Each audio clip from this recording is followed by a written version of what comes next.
Pode tomar o seu assento, glória a Deus. Graça e paz, igreja, que Deus possa abençoar a vida de cada um de vocês nessa noite especial de ceia.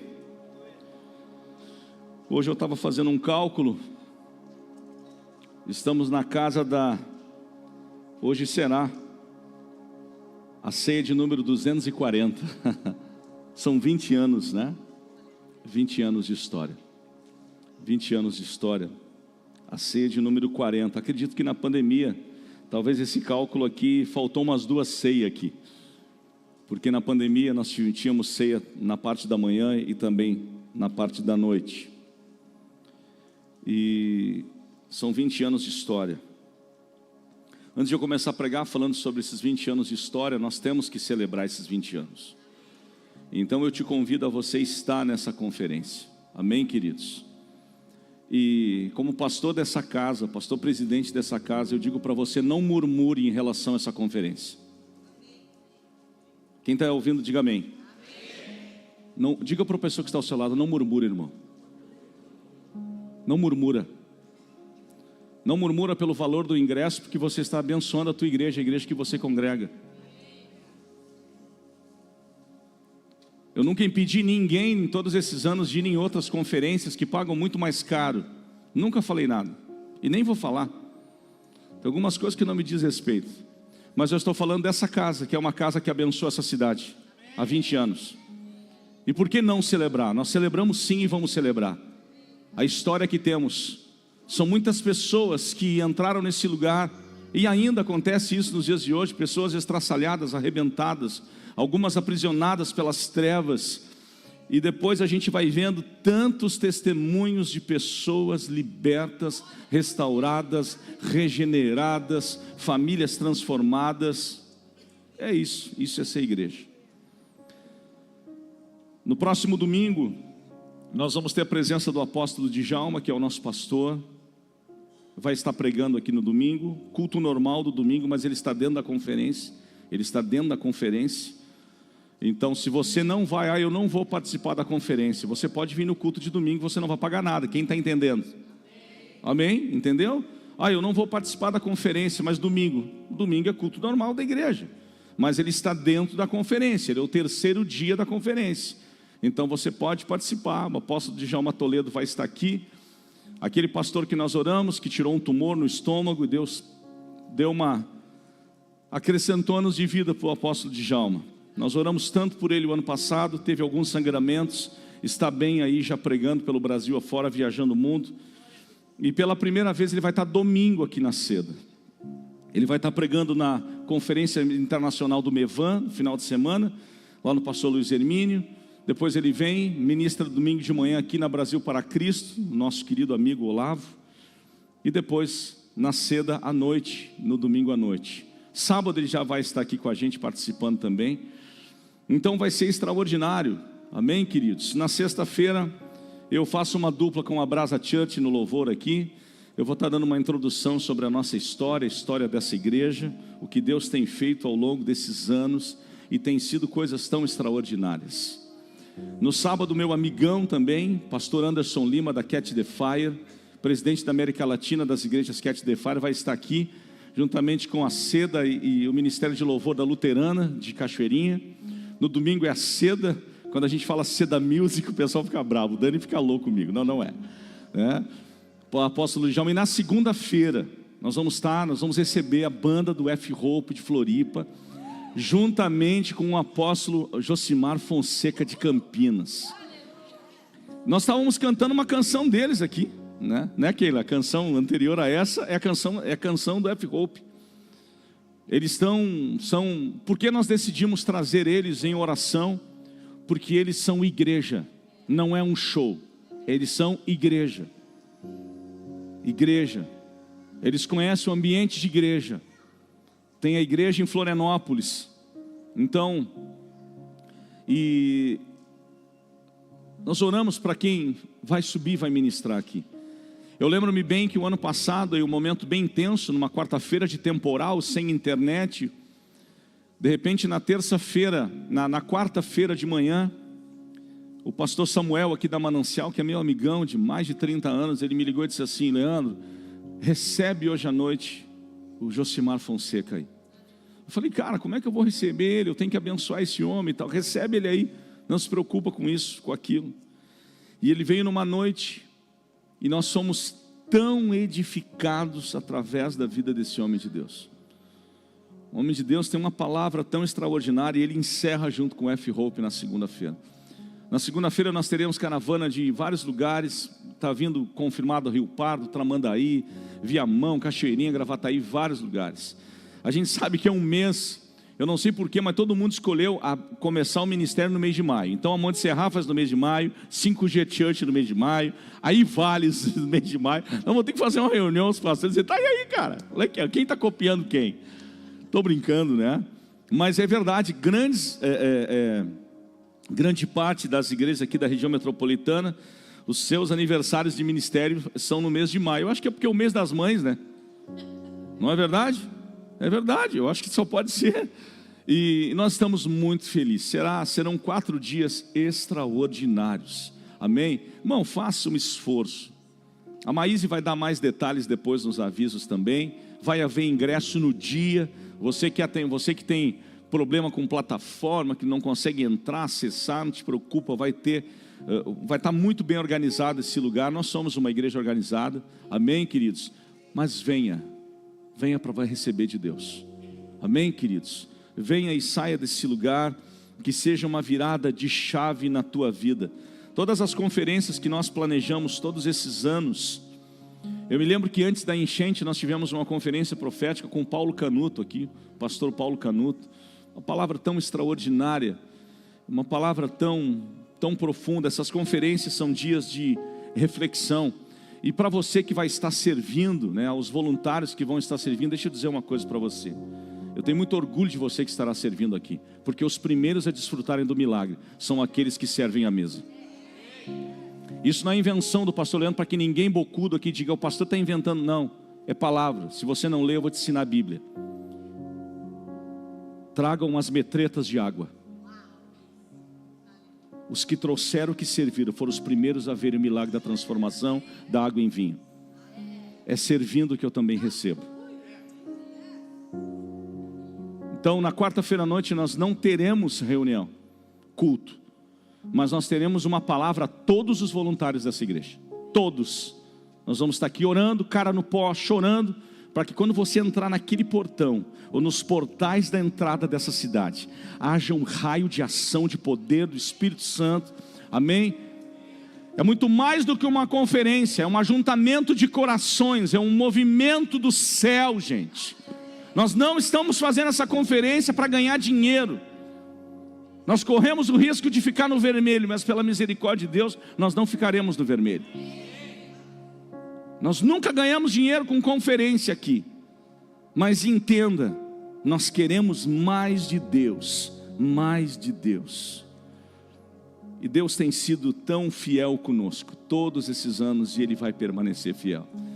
A gente entende que, eu ouvi algo tão poderoso na sexta-feira, que os cães do inferno, escute isso, assim como o céu é organizado, o inferno também é. E os cães do inferno, eles ficam à porta do nosso destino. Todos nós temos um destino profético em Deus. E os cães do inferno, eles são designados por Satanás a ficarem às portas do nosso destino. Porque como eu me movo hoje, o diabo, ele não pode fazer, escute, ele não lê a minha mente, porque ele não tem os 3 atributos de Deus. Satanás não lê a minha mente, porque ele não é onisciente. Satanás não está em todo lugar, porque ele não é onipresente. E ele não tem todo o poder, porque ele não é onipotente. Posso ouvir um amém? Mas o que ele pode fazer é uma leitura do meu futuro.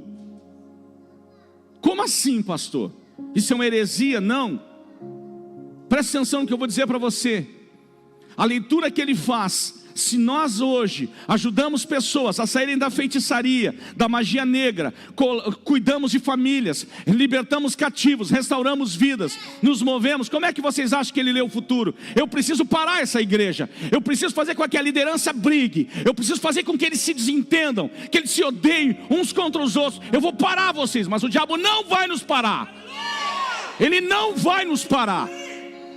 Como profeta dessa casa, dessa cidade, desse estado e também dessa nação, eu quero dizer isso: o diabo não irá nos parar.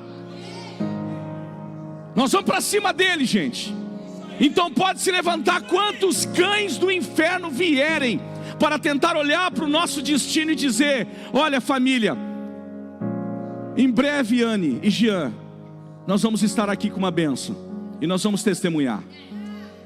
Em breve nós choramos juntos e nós vamos celebrar juntos. Deus é fiel. Deus é fiel. Muitos criticam Pedro, muitos falam de Pedro: ah, porque Pedro afundou, porque ele tirou os olhos de Jesus. Mas ele foi o único dos discípulos que foi macho para sair do barco e tentar caminhar sobre as águas. Depois de Jesus, ele foi o único que caminhou sobre as águas. O que nos falta muitas vezes é ousadia em Deus. Porque se eu estou cheio do Espírito Santo, eu vou aprender a amar o meu irmão, eu vou respeitar o meu irmão. Caso contrário, é tudo balela. Caso contrário, eu estou usando máscara, o meu amor é fingido, como diz o apóstolo Paulo. E hoje é noite de ceia. Então antes de você comer o pão, vai e perdoa o teu irmão. Se você brigou com a tua mulher antes de sair de casa, dá um beijo nela antes da ceia, antes que ela te dê um cotovelaço.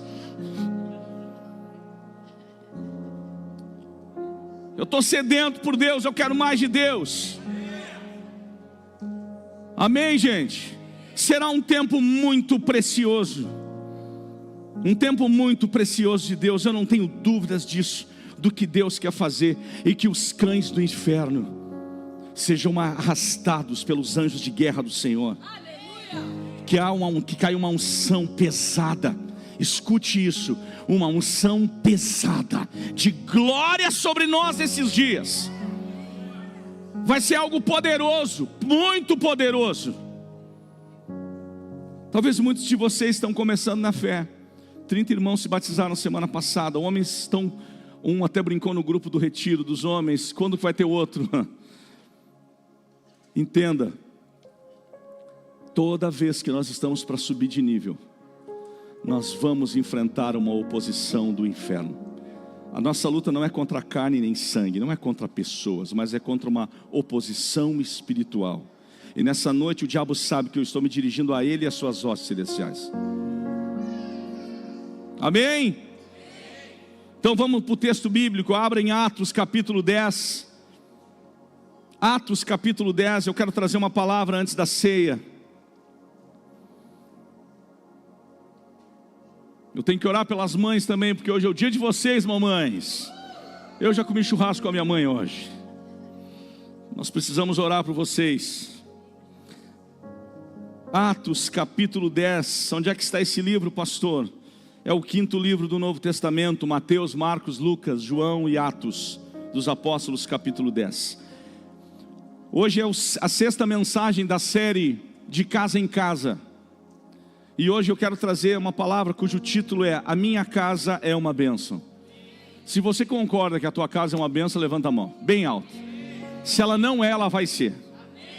Amém? A minha casa é uma bênção. Vamos ler esse texto, por gentileza. Havia em Cesareia um homem chamado Cornélio, centurião do regimento, conhecido como italiano. Ele e toda a sua família eram religiosos e tementes a Deus. Dava muitas esmolas ao povo e orava continuamente a Deus. Certo dia, por volta das 3 horas da tarde, ele teve uma visão. Viu claramente um anjo de Deus que se aproximava dele e dizia: Cornélio. Atemorizado, Cornélio olhou para ele e lhe perguntou: que é, Senhor? O anjo respondeu: suas orações e esmolas subiram como oferta memorial diante de Deus. Olha só isso aqui. agora mande alguns homens a Jope, para trazerem um certo Simão, também conhecido como Pedro, que está hospedado na casa de outro Simão, o curtidor de couro, que fica perto do mar. O anjo descreveu. Depois que o anjo lhe falou, se foi. Cornélio chamou 2 de seus servos e um soldado religioso dentre os seus auxiliares, e contando-lhes tudo o que tinha acontecido, enviou-os a Jope. Agora vem a visão de Pedro. No dia seguinte, por volta do meio-dia, enquanto eles viajavam e se aproximaram da cidade, Pedro subiu ao terraço para orar. Tendo fome, queria comer. Enquanto a refeição estava sendo preparada, caiu em êxtase. Viu o céu aberto e algo semelhante a um grande lençol que descia à terra, preso pelas 4 pontas, contendo toda espécie de quadrúpedes, bem como de répteis da terra e aves do céu. E uma voz lhe disse: levante-se, Pedro, mate e coma. Mas Pedro respondeu: de modo nenhum, Senhor, jamais comi algo impuro ou imundo. E a voz lhe falou segunda vez: não chame impuro ao que Deus purificou. Irmãos, essa história, ela é uma história muito fascinante e muito poderosa. Aqui nós estamos falando de um centurião romano, um comandante, ou seja, um oficial, que cuidava de 100 soldados aproximadamente. Esse era Cornélio, e ele era um homem temente a Deus. Ele generosamente, ele dava esmola ao povo, seguidamente ele estendia sua mão, dando esmola, fazendo suas doações. Ele era um homem que continuamente orava a Deus, e a sua casa estava em oração. Ele era um homem que trabalhava para o Império Romano. É tão interessante que esse homem, ele teve uma visão de um anjo que vem a ele e diz: Cornélio, chame Pedro, chame Simão, aquele que é chamado também de Pedro. Então ele chamou os seus auxiliares ali. Se ele era um oficial, certamente ele chamou soldados de uma patente inferior a dele, e a dele disse certamente: olha, vai atrás, né, de Pedro.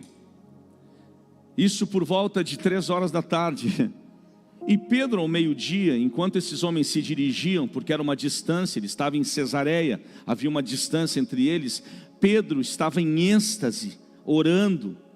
Muitos de vocês não sabem o que é isso, mas estar em êxtase é realmente profundamente conectado com Deus, nada dessa terra interferindo naquele momento de oração, naquele momento de Pedro, que ele estava no terraço e Pedro estava com fome. Mas Pedro teve uma visão, que se abriu um lençol e as 4 pontas estavam presas, e animais como répteis, quadrúpedes, desceram ali, sobre aquele lençol. Então, a voz do Senhor disse: mata-os e come. E Pedro disse, como nós lemos: Senhor, eu nunca comi algo imundo. Por que Pedro falou isso? Porque ele era judeu. Ele era judeu. E esses animais aqui, os quadrúpedes de pata fendida, que é falado em Levíticos, em Deuteronômio, são animais imundos. Um judeu jamais vai comer, por exemplo, carne de porco. Muçulmano não come carne de porco. Eles não comem. Então Pedro, ele nunca tinha se contaminado comendo algo impuro, mas uma voz no verso 15 disse: não chame impuro ao que Deus purificou. Aqui Deus estava trazendo uma mensagem de revelação ao coração de Pedro. Deixa eu refrescar a tua memória. Cornélio era italiano. Ele era do Império Romano. Aqui Deus estava falando para Pedro que ele não pregaria somente aos gentios, aqueles que eram do seu mesmo clã, da sua mesma tribo, os patriotas, mas que o Senhor estava chamando para pregar aos gentios. Olha que interessante, na continuação, No verso 16, isso aconteceu 3 vezes. Irmãos, isso acontece conosco, sabe por quê? Porque nós somos incrédulos e muitas vezes nós não acreditamos quando Deus fala conosco. Deus fala uma, a gente duvida. Deus fala 2, a gente duvida. Deus tem que falar a 3ª vez. Ou só falta Deus dizer: quer que eu desenhe, irmão? Quer que eu desenhe para você? E aqui Deus falou 3 vezes com Pedro, e o lençol foi recolhido. Enquanto Pedro estava refletindo no significado da visão, escute isso, olha como uma coisa se encaixa na outra. Os homens enviados por Cornélio descobriram onde era a casa de Simão e chegaram à porta. Imagina, ele tem a revelação e os homens batem na porta. Chamando, perguntaram ali se estava hospedado Simão, conhecido como Pedro. Então Pedro ainda estava pensando na visão, e o Espírito, aqui com letra maiúscula, Espírito Santo, lhe disse: Simão, 3 homens estão procurando por você. Interessante, 3 homens, simbolizando a Trindade. Portanto, levante-se e desça, não hesite em ir com eles, pois eu os enviei. Pedro desceu e disse aos homens: sou eu quem vocês estão procurando? Por que motivo vieram? Os homens responderam: viemos da parte do centurião Cornélio. Ele é um homem justo e temente a Deus, e respeitado por todo o povo judeu, mesmo sendo um italiano. Rejeitado por todo o povo judeu, respeitado, perdão, um santo anjo lhe disse que o chamasse à sua casa, para que ele ouça o que você tem para dizer. Pedro os convidou a entrar e os hospedou, para vocês entenderem que não era perto. Entrem, se hospedem, no outro dia a gente vai. Não era daqui a 48. No dia seguinte, Pedro partiu com eles, e alguns dos irmãos de Jope o acompanharam. No outro dia chegaram a Cesareia. Cornélio os esperava, preste atenção nisso, com os seus parentes e amigos mais íntimos que tinha convidado. Quando Pedro ia entrando na casa, Cornélio dirigiu-se a ele e prostrou-se aos seus pés, em reverência, adorando. Mas Pedro o fez levantar, dizendo: levante-se, eu sou um homem como você. Conversando com ele, Pedro entrou e encontrou ali reunida muitas pessoas e lhes disse: vocês sabem muito bem que é contra a nossa lei um judeu associar-se a um gentil ou mesmo visitá-lo. Mas Deus me mostrou que eu não deveria de chamar impuro ou imundo a homem nenhum. Meu Deus do céu. Nós estamos às portas para irem para as casas novamente, sendo com uma célula, 2 células, 3 células, 4 células. Tem irmãos aqui, irmãs dentro dessa igreja que são evangelistas, estão sempre trazendo gente. Agora imagina a tua casa aberta, a tua sala aberta, teu apartamento aberto, a garagem da tua casa. Cornélio era um homem temente a Deus, e Deus falou com ele,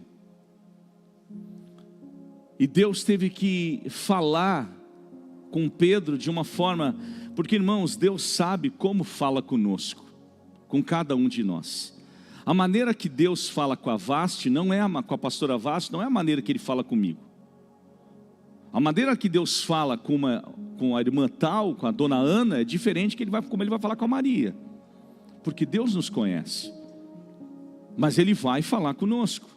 E Pedro era o quê? Um judeu convicto, e ele sabia que era contra a lei. Olha só, gente, eu estou falando de alguém que, discípulo de Jesus já convertido, e ele viu Jesus pregar para os não judeus também.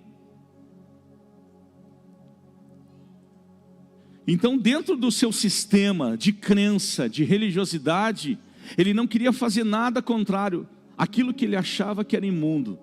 Então Deus veio e deu aquela revelação e disse para ele: não chame de imundo aquilo que eu já purifiquei. Vai à casa de Cornélio.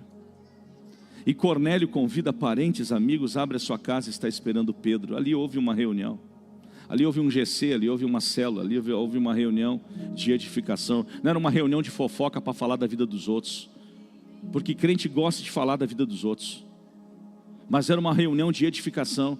Irmão, sabe qual é o nosso grande problema no reino de Deus? É quando nós começamos a ficar ociosos, quando nós não estendemos as mãos para fazer, para realmente dizer: Senhor, está aqui o meu coração e as minhas mãos para te servir. Quando nós começamos a ficar ociosos, assim até na nossa vida natural, principalmente, então, falando da espiritual, nós começamos a, sabe o que nós nos tornamos? Pessoas estéreis, onde nós não damos mais fruto. Muitas vezes as decepções que nos tiveram, que aconteceu conosco, isso nos trava e nos acorrenta de uma tal forma que quem ganha é Satanás, não é Deus. Sim ou não? Hoje quantas pessoas têm uma mentalidade tão religiosa? Se um travesti entrasse aqui e sentasse ali, talvez muitos de nós, ou todos nós, iríamos rejeitar ele. E se ele quisesse se levantar e pegar um cálice de ceia, ia ter gente que ia dizer: meu Deus, isso é pecado. E se Deus falasse aqui: dá para ele a ceia, bocudo, eu purifiquei ele. E aí? É porque nós somos religiosos, nós somos julgadores. E se entrasse uma prostituta aqui e falasse agora que eu estou pregando, e entrasse aqui de mini saia e falasse: eu quero, pastor, eu sou uma garota de programa, eu quero tomar ceia, o que vocês acham que eu ia fazer? Não, a nossa igreja não permite. Quem te falou, irmão? Não fala por Deus, não fala, não se coloca no lugar de Deus. Vinde benditos de meu Pai. O maior exemplo é que nós não lemos Bíblia. Foi na cruz do Calvário, 2 ladrões. Um pediu para ser condenado, teve a oportunidade de ir para o paraíso, mas o outro disse: Senhor, lembra-te de mim quando estiveres no paraíso. O que Jesus disse para ele? Quantos pecados tu fez? Tu matou quantos? Quantos tu roubou? Não, hoje mesmo estarás comigo no paraíso. Isso é evangelho do reino, gente. Se não é balela o que nós vivemos, se não é história da carrochinha, não adianta nós queremos a presença de Deus, o fogo de Deus, se o nosso coração não é um coração que estende a mão, que não perdoa os irmãos. Rasga a tua Bíblia, isso não é evangelho de Jesus. Isso não é evangelho de Cristo. Hoje eu vi um missionário pregando em Nova York, tomando soco na cara de um rebelde na rua. E ele aqui defendendo a Bíblia e o cara dando na cara dele. E ele ali pregando a palavra. Hoje nós vivemos dias, meu Deus, tão difíceis, onde tem muita gente que diz: Deus me mandou. Deus nem te mandou fazer nada, meu irmão. Uma que você nem ora a Deus, você nem lê Bíblia, como é que Deus fala contigo? Você nem tem uma vida de comunhão com Deus, se Deus falou contigo. Muitas vezes nós ouvimos o nosso próprio coração. E deixa eu dizer algo para vocês, a palavra diz que enganoso é o coração do homem. Por isso que eu preciso diariamente estar em Deus. E se eu estou em Deus, a minha vida é transformada. Isso aqui hoje é culto de doutrina, querido. Isso aqui é palavra de doutrina. É ceia. Eu tenho que alertar você antes de você pegar o pão e beber do cálice. Ou nós somos crentes ou nós não somos crentes. Que tipo de gente que a gente é? Ou você se esqueceu de 1 Coríntios capítulo 13? Ainda que eu falasse a língua dos anjos e dos homens, se eu não tiver o quê? Vamos falar bem alto, se eu tiver o quê? Não adianta você vir aqui, ô xarabadá, e fala em língua, Deus me mostrou, e bababá, e o que? Você não ama o teu próximo? Você usa máscara. Nós usamos máscaras. Vamos olhar para o quadro brasileiro. Por que Deus não veio com avivamento no Brasil, gente? Vocês sabem por quê?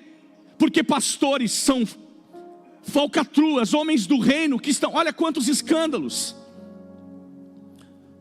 50% do Brasil, 50 milhões de brasileiros são cristãos. Mas se nós realmente fôssemos aquele tipo de crente, eu vou dizer algo, o Brasil já estava queimando de norte a sul, de leste a oeste.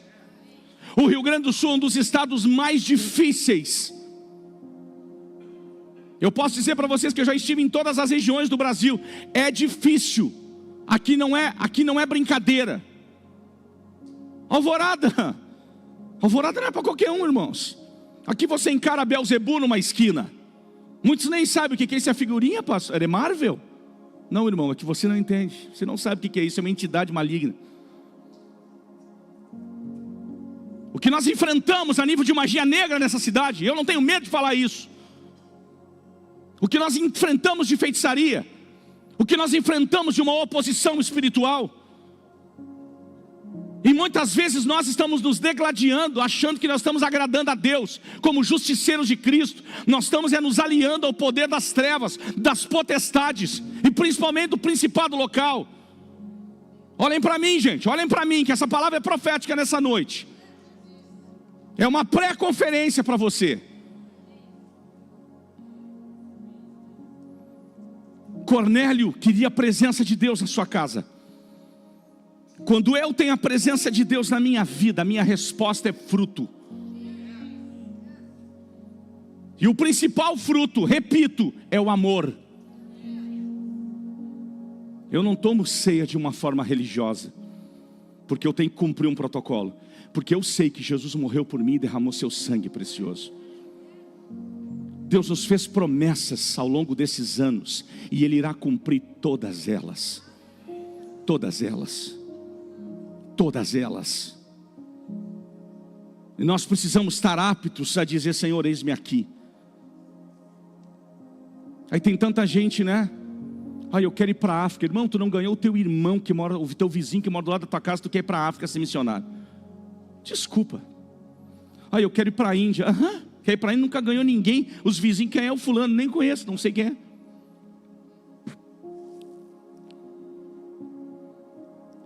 Nós temos um casal de missionários que hoje são pastores aqui. Quem não sabe, a pastora Vássia, ela é asiática. Vem lá do sudeste da Ásia. Nós temos que mudar alguns conceitos nossos de evangelho. Principalmente cristianismo. Do que realmente nós queremos. Onde a fé se torna amor. Cada vez que eu ouço testemunhos de pessoas sendo transformadas, eu entendo: Senhor, venha o que vier, nós sabemos para que fomos chamados. Deixa eu dar uma notícia para você: não tem igreja perfeita. Se você não está contente aqui, congregue em outro lugar. Quando eu falei isso aqui na pandemia, teve um antigo presbítero aqui que ele falou: meu Deus, como tu ofendeu. Gente, só um pouquinho. Ou a gente sai do leite materno e vai para churrasco, ou a gente vai viver a vida inteira como crente dentro da igreja tomando uma madeira. Tem palavras que não pode mais te ofender. Tem palavras que tem que mudar a tua vida. Aí o teu patrão chega para ti e diz assim: olha, você está todo dia chegando atrasado. Ai meu Deus, eu acho que o senhor está enganado. Então passa no RH. Quando é na igreja, a gente faz um vendaval, a gente faz um furacão. Qual é o nosso conceito de cristianismo? E se tratar de pastores, então é uma guerra, porque um tem uma vaidade maior que o outro. Eu estou lendo um livro que todo crente tinha que ler, que é sobre a inveja. Como nós temos inveja um dos outros. Deus está me esmagando eu lendo esse livro. Porque às vezes eu fico pensando: será que eu não tenho inveja do outro que está crescendo mais que eu? Será que eu não tenho inveja porque o irmão chegou com um carro novo aqui na igreja? Não, capaz, inveja é uma coisa. É que nem quando o homem chega assim, diz assim: não, eu nunca me envolvi com pornografia. 95% dos homens vê pornografia. Você sabia disso? É a pesquisa. Tem uma auréola na tua cabeça? A galera da minha geração era fã das Playboy. Ficava aqui, esperando uma Playboy sair. Agora as Playboys estão na mão. Então vamos parar de ser hipócrita, gente. Vamos parar de usar máscara. Paulo diz que o seu amor não seja de hipocrisia, fingido. Que nós possamos ser sinceros diante de Deus. E que essa palavra, que ela não te ofenda, mas ela transpasse a tua alma e te traga cura e mude a tua vida realmente. Que você seja uma pessoa transformada e que as pessoas que vão te seguir, porque nós somos chamados para fazer discípulos. Sabe o que é esse discípulos? E não é para nós, é para Ele. Ver uma cidade rendida aos pés do Senhor. Outro dia eu falava com um irmão sobre algo. Escândalos em cima de escândalos que a gente vê. Por quê? Irmão, a unção derramada por Deus, ela não me impede de pecar. Quantos ungidos estão tombando e caindo? É ungidão envolvido com o tigrinho. É ungidão envolvido com isso. Não é, Daniel? Né? Sabe o que nos impede de pecar? é o nosso temor a Deus. Eu vou te explicar o que é temor. Temor não é olhar para o céu, como diz a pastora Maria Teresa, e achar que Deus está com uma espada te fuzilando, te cravando. Não, temor é o temor de dizer assim: eu não posso perder a tua presença, porque sem ela, né, seu Silvio, eu não posso avançar. Isso sim. Tanto que eu vou dar um exemplo para vocês. Um homem que foi adúltero, um dos melhores reis, eu acho que foi o melhor rei que Israel teve, foi Davi. Músico, poeta, profeta, general de guerra, o homem era tudo. Mas um belo dia ele tinha que estar na guerra. Não, ele ficou na sacada do seu palácio e ele viu uma bela mulher tomando banho. Ele desejou aquela mulher, ele ficou hipnotizado, ele mandou trazê-la na sua recâmara. Eles tiveram um relacionamento sexual, ele se apaixonou por ela, Betseba. E ele mandou perguntar, e quando ele soube que ela era casada: quem é o seu esposo? Eu sou esposa de Urias. De quem, Urias? Então ele fez uma trama para que Urias fosse colocado nas primeiras fileiras, e Urias foi assassinado. O filho desse relacionamento, desse pecado, nasce morto. Davi se cobriu com um pano de saco, jogou cinza sobre a cabeça e chorou amargamente. O profeta Natã foi até ele e denunciou o seu pecado. Mas aí quando eu medito nisso, eu fico pensando o que Deus disse para ele. O único homem na Bíblia que Deus chamou de homem segundo o meu coração. Porque Davi chega diante de Deus e ele não confessou o seu pecado, ele foi pego no seu pecado. E ele chega para Deus e diz: Senhor, não retires de mim o teu Santo Espírito. Limpa-me e torna-me mais branco do que a neve. Salmo 51. Sabe o que Deus fez? Deus restaurou Davi. É só você ler o Salmo 51. Então eu quero dizer uma coisa para você, meu irmão: você não é o teu pecado, você não é o teu erro. Você é um filho, uma filha de Deus, cheio do Espírito Santo. E nós precisamos estar com o coração em Deus, na certeza de que Deus faz coisas extraordinárias, como Ele fez na casa de quem? Na casa de Cornélio. Aqui é um exemplo. A igreja precisa ser um ambiente de graça, onde o favor de Deus nos toca e nos faz ter compaixão pelos perdidos. Irmão, se a igreja ela não for um ambiente de graça, ela vai virar um tribunal. E aí é melhor a gente fazer outra coisa. É tão forte o que eu vou dizer, Daniel. Presta atenção nisso. A inveja matou o corpo físico de Jesus. Olhe para mim, presta atenção no que eu vou dizer a vocês. A inveja, ela matou o corpo físico de Jesus e colocou ele na cruz. E hoje a inveja, ela está matando o corpo de Cristo, que é a igreja ainda. Ela continua, o mesmo Espírito, porque nós somos o corpo de Cristo. Sim ou não? Somos corpo. Aí cantamos, nem sabemos o que estamos cantando. E assim bem ajustados, totalmente ligados, a mão aqui, nem olha para o irmão do lado. Unidos nada. Louco para matar o outro, louco para se vingar. Tu vai pagar o que tu fez. Essa é a realidade. E aí eu quero a presença de Deus, eu quero que Deus me toque. Eu preciso ser transformado. Nós precisamos gerar um ambiente de graça. A minha casa precisa ser um ambiente de graça. Minha sogra pode não ser uma crente que fala em língua, mas ela é muito mais crente do que gente que é crente, que se diz crente. Eu preciso gerar um ambiente de graça. Ah, mas essa pessoa não... Ah, meu Deus, será?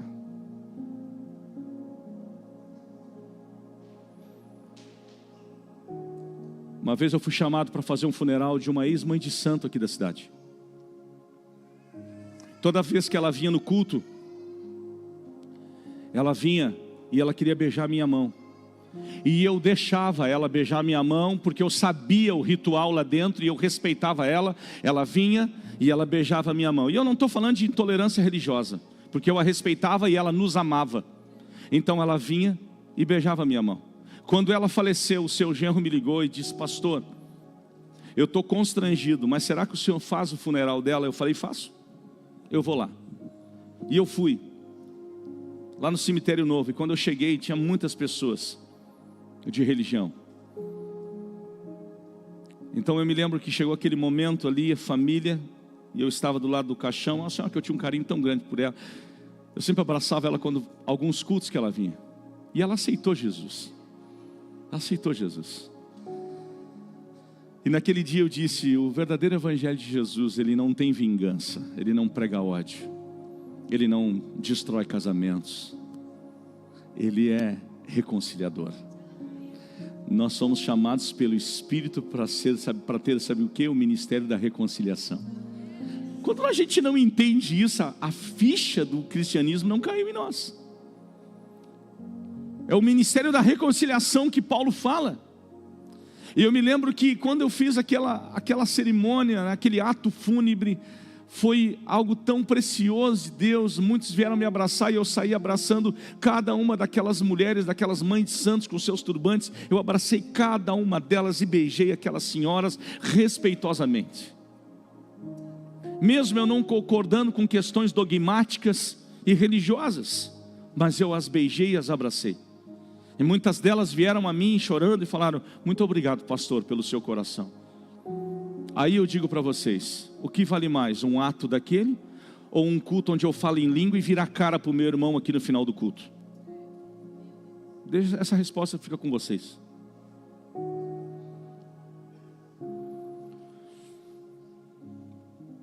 Essa frase, a nossa casa pode ser uma bênção, sim ou não?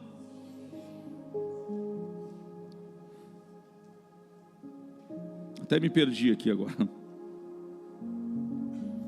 Significa que a casa pode ser um lugar de conforto, deve ser um lugar de conforto, de amor, de paz, de apoio, onde todos se sentem seguros e amados. Ela também pode ser entendida como uma afirmação que essa casa é uma casa de oportunidades para que pessoas sejam transformadas.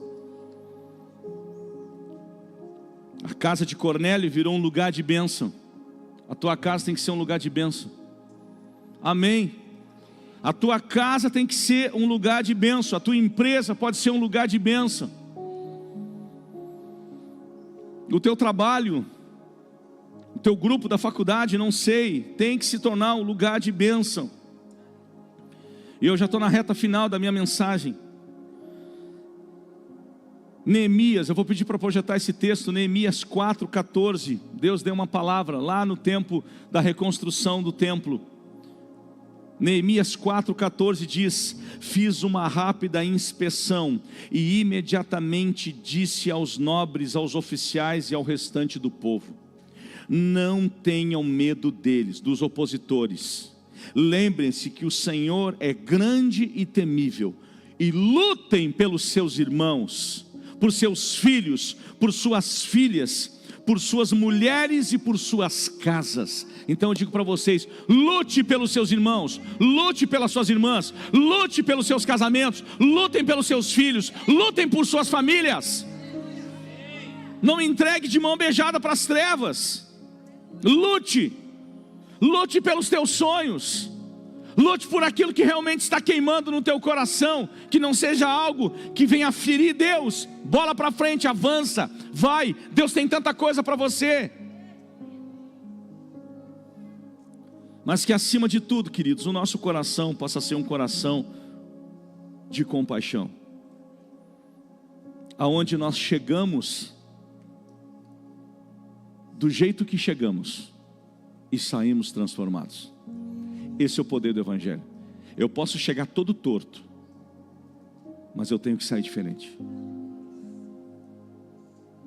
Venha como você está, mas não permaneça como você está. Isso é Evangelho, isso é o poder da cruz. E eu encerro a minha palavra nessa noite dizendo para vocês que Deus tem coisas extraordinárias para todos nós nos próximos anos.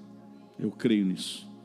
Os cães do inferno podem estar às portas do nosso destino, mas eles serão arrastados pelo poder de Deus, serão estraçalhados, E quando as portas se abrirem, você vai desfrutar daquilo que Deus tem para você e para a tua casa.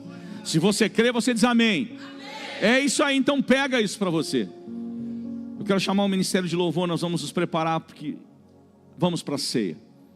Vamos para esse momento tão importante de celebração da ceia do Senhor. O como é importante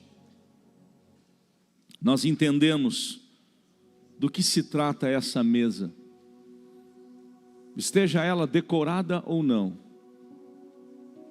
Mas parabéns àqueles que sempre fazem a mesa da ceia. Tieda e sua equipe. Louvo a Deus pelos irmãos também que sempre estão aqui dispostos a servirem a ceia do Senhor. Que privilégio, que honra estar na mesa do Senhor.